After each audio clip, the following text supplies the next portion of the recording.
لہذا جس شخص کا قرآن پر ایمان ہے اگر وہ مومن ہے تو محبت اور مودت اہل بیت کی اس کے دل سے کم نہیں ہو سکتی، اور جو فیل کرتا ہے کہ اہل بیت نبوی کی محبت و مودت اس کے دل میں کم ہے، یا بعض ایسے نعرے لگاتا ہے،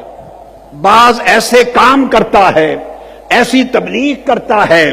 ایسے جلسے کرتا ہے، ایسے عنوانات بناتا ہے، ایسے موضوعات لوگوں تک اور ایسے پیغامات پہنچاتا ہے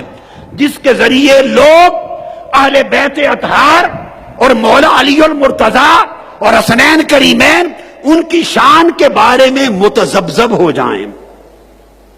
ان کے بارے میں انہیں تشکیک پیدا ہو جائے، ابہام پیدا ہو جائے، اور ان کی قدر و منزلت کے بارے میں ڈگمگا جائیں کہ پتہ نہیں یہ درست تھے یا وہ درست تھے،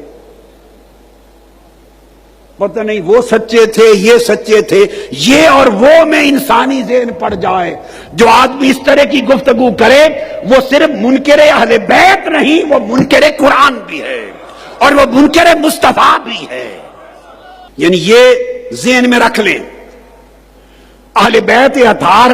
یا مولا علی المرتضیٰ کے مقابلے میں کوئی ایسا نام اس کا ذکر کرنا جس سے انسان ڈگمگا جائے،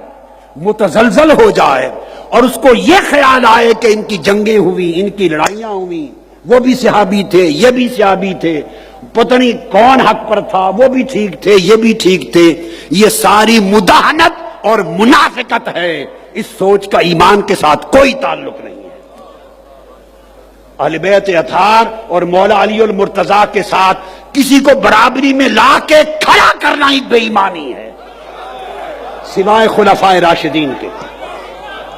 یہ خلفائے راشدین کے سوا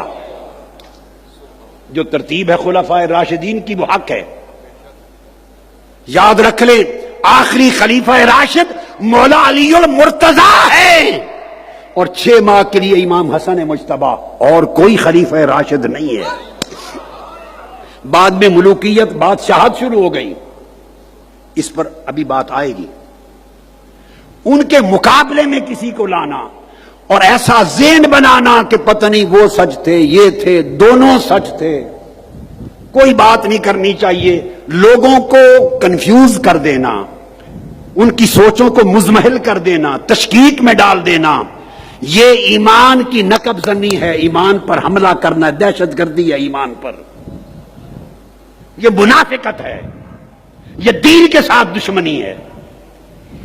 یہ اہل سنت والجماعت کا عقیدہ نہیں ہے۔